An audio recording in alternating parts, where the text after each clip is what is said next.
آج کا جو ماحول ہے ہم دیکھتے ہیں ہر طرف عداوتیں ہیں، دشمنیاں ہیں، اختلافات ہیں،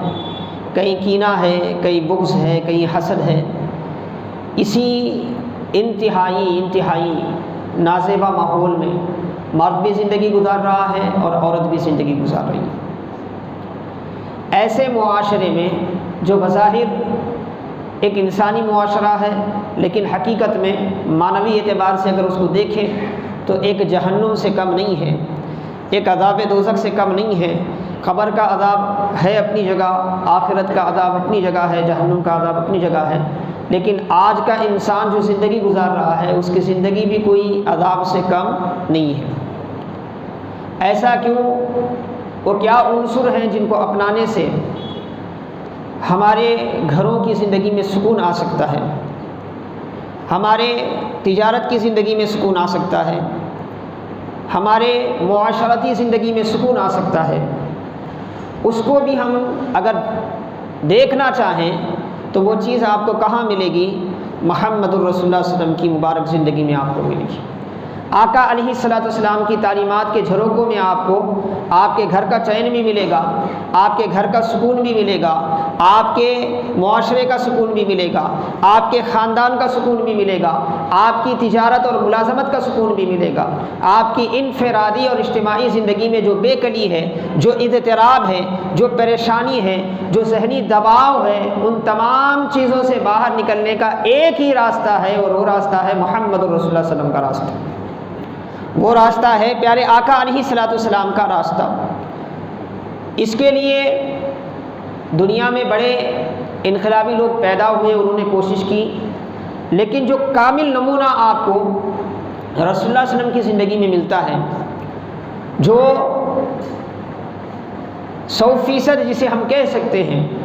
100% اثر کرنے والا فارمولہ آپ کو اگر کہیں مل سکتا ہے تو وہ محمد رسول اللہ صلی اللہ علیہ وسلم کی تعلیمات میں ملتا ہے،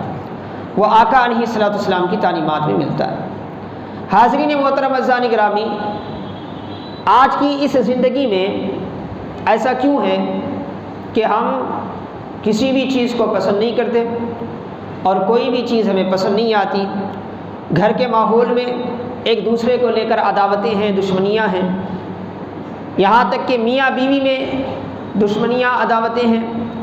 میاں بیوی کا دو خاندان ایک دوسرے کا مخالف ہے، دشمن ہے۔ باہر کی زندگی میں دوستوں میں جن دوستوں میں ہم اٹھنا بیٹھنا کرتے ہیں وہاں بھی ہم دیکھتے ہیں کہ عداوتیں ہیں، ایک دوست دوسرے دوست سے جلتا ہوا نظر آتا ہے، حسد کرتا ہوا نظر آتا ہے، کبھی غیبت ہے، کبھی چغلی ہے، کبھی پیٹھ پیچھے جھوٹی تہمتیں ہیں۔ یہ سارا ماحول جو ہے معاشرے کو ایک دم سے بے جان کر کے رکھ دیتا ہے، اور اس معاشرے میں جینے والا حقیقت میں جہنم کے عذاب کا احساس کرتا ہے، جہنم کے عذاب کا احساس۔ اس سے نکلنے کا کیا راستہ ہے؟ اس سے باہر نکلنے کا کیا راستہ ہے؟ وہ کون سی برائی ہے اور وہ کون سی اچھائی ہے جس برائی سے بچ کر، جس اچھائی کو اپنا کر ہم اپنے گھر کے ماحول کو پرسکون کر سکتے ہیں، ہم اپنے دوستوں کے ماحول کو پرسکون کر سکتے ہیں، ہم جس زندگی میں جی رہے ہیں جہاں بھی ہم دیکھتے ہیں کوئی چیز ہمیں اچھی نظر نہیں آتی تو ہمارا دیکھنے کا انداز کیسے بدل سکتا ہے، ہر چیزیں ہمیں راحت دینے والی کیسے بن سکتی ہیں۔ یہ ایسا فلسفہ ہے، آپ علم فلسفہ کے پروفیسر سے پوچھیں تو ایک لمبی چوڑی بات آپ کے سامنے رکھے گا، بڑے بڑے نفسیات کے ماہرین سے آپ پوچھیں، کئی لوگ اسی ماحول کے سبب سے، کئی خواتین گھروں میں ایسے ہیں جو نفسیات کے بیمار ہیں، ماہانہ وہ نفسیات کے ڈاکٹر کے پاس جا کر گولیاں لاتی ہیں، جب تک وہ گولیاں کھاتی نہیں ہیں ان کے ماحول میں سکون نہیں ہوتا۔ اسی ماحول کا اثر ہے کہ آج بہت سے لوگ بی پی کے شکار ہیں، شوگر زیادہ ہو گیا ہے اور طرح طرح کی پریشانیاں ہیں، راتوں میں نیند نہیں ہے، یہ سب اسی ماحول کا نتیجہ ہے۔ ان تمام مصیبتوں سے نکلنے کا بالکل آسان اور ایک انتہائی جامع نسخہ ہمیں محمد رسول اللہ صلی اللہ علیہ وسلم کی تعلیم میں ملتا ہے، آقا علیہ السلام کی تعلیم میں ملتا ہے۔ مسلمان ہی وہ قوم ہے اگر وہ سمجھے، اگر وہ بیدار ہو، اگر وہ جانے اور اسلاف کی طرح اپنی زندگی کو پلٹ کر واپس رسول اللہ علیہ وسلم کی زندگی پر ڈھالنے کی کوشش کریں، آقا کی زندگی کو نمونہ بنا کر وہ آگے بڑھنے کی کوشش کریں، تو نہ صرف وہ اس کربناک ماحول سے نکل سکتے ہیں بلکہ دنیا کو بھی کربناک ماحول سے نکال سکتے ہیں۔ حاضرین محترم مزان گرامی، بغض، کینہ، حسد، جلن، غیبت، پیٹھ پیچھے کسی کی برائی کرنا، چغلی کھانا اور کسی کو گالیاں دینا، لڑائی کرنا، جھگڑا کرنا، جس کے بہت برے نتائج کیا ہے انسان کی زندگی پر مرتب ہوتے ہیں، اس کی بنیادی وجہ کیا ہے؟ تو قرآن نے اس کی بنیادی وجہ بیان فرمائی۔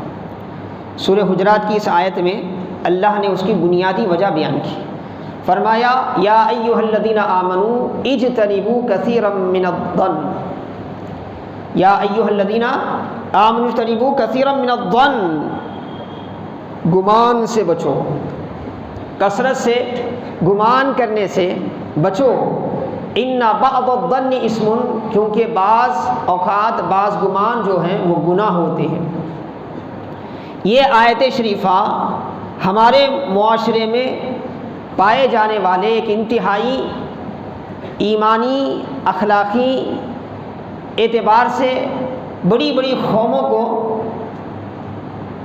ہلاکت کے گڑھے میں ڈالنے والے ایک عیب کی طرف اللہ تعالیٰ نے اشارہ فرمایا ایمان والو، اللہ اس کے رسول پر ایمان لا چکے ہو، آخرت پر ایمان لا چکے ہو، تو اپنی زندگی کے ماحول میں تم کیا کرو؟ بدگمانی سے بچو، سوء ظن سے بچو، بدگمانی سے بچو۔ بدگمانی ہی وہ عیب ہے جس کی وجہ سے یہ ساری پریشانیاں ہیں۔ گھر کے ماحول میں جب بیوی کو اپنے شوہر کے لیے بدگمانی پیدا ہوتی ہے تو میاں بیوی کی زندگی میں جو محبت، جو اعتماد، جو تعلق ہوتا ہے وہ ختم ہو جاتا ہے۔ جب گھر کے ماحول میں ماں باپ کو اپنی اولاد پر بدگمانی پیدا ہو جاتی ہے تو اولاد اور ماں باپ کا جو مضبوط ترین رشتہ ہے وہ بھی کیا ہے؟ ٹوٹنے لگ جاتا ہے۔ اگر اولاد کو اپنے ماں باپ کے خلاف بدگمانی پیدا ہو جاتی ہے تو یہی بدگمانی ماں باپ کے خلاف اولاد کو میدان جنگ میں لاتی ہے۔ یہی بدگمانی ہے جو بھائی کو بہن سے، بہن کو بھائی سے لڑاتی ہے۔ یہی بدگمانی ہے جو ہمارے گھر کے ماحول کو، گھر کے حالات کو لوگوں کے سامنے لا کر کیا ہے؟ تشت ازبام کر دیتی ہے۔ ہماری ساری وہ باتیں جو پرسنل رہنی چاہیے تھی، شخصی رہنی چاہیے تھی، نجی رہنی چاہیے تھی، وہ ساری چیزیں محلے والوں کے سامنے آ کر کیا ہے؟ ایک نہ ختم ہونے والی دشمنی دونوں افراد کے بیچ میں پیدا ہو جاتی ہے۔ تو اس کی اہم وجہ یہی بدگمانی، یہ گھر کے ماحول میں ہے۔ آپ ملازمت کے ماحول میں آئیں، تجارت کے ماحول میں آئیں، دو دوست مل کر تجارت کر رہے ہیں، بدگمانیاں ان کی تجارت کو ختم کر دیتی ہیں، ایک دوسرے پر ان کا جو اعتماد ہے اس کو برباد کر دیتی ہے، اور اس کے بعد اب ایک دوست دوسرے دوست کے بارے میں یہ سوچنے لگتا ہے کہ اس سے بڑھ کر میرا کوئی دشمن نہیں ہے، یہ مجھے برباد کر دینا چاہتا ہے، یہ مجھے ختم کر دینا چاہتا ہے۔ معاشرے میں یہی بدگمانی جس سے بھی قائم ہوتی ہے وہ بندے کے تعلق سے بدگمانی کرنے والے کے ذہن و دماغ میں اس کی کوئی اچھائی کا اچھا اثر مرتب نہیں ہوتا۔ اگر وہ مسکرا کے بھی بات کرتا ہے تو اس میں بھی اسے کچھ خامی نظر آتی ہے۔ اگر وہ کوئی اچھا سا سلوک کرنا بھی چاہتا ہے تو وہ اچھا سا سلوک اس کے آنکھ میں زہر لگتا ہے، زہر۔ ایک حقیقت میں آپ کے سامنے عرض کر رہا ہوں، ایک تجربہ اور مشاہدے کی بات میں آپ کے سامنے عرض کر رہا ہوں کہ بدگمانی وہ بنیادی عنصر ہے جس کی وجہ سے معاشرہ برباد ہو جاتا ہے، جس کی وجہ سے انسان کی گھریلو زندگی بھی برباد ہوتی ہے، تجارت اور ملازمت والی زندگی بھی، اور معاشرتی زندگی بھی برباد ہو جاتی ہے۔ پھر وہ بدگمانی کرتے کرتے اس منزل پہ بندہ پہنچ جاتا ہے، انسان اس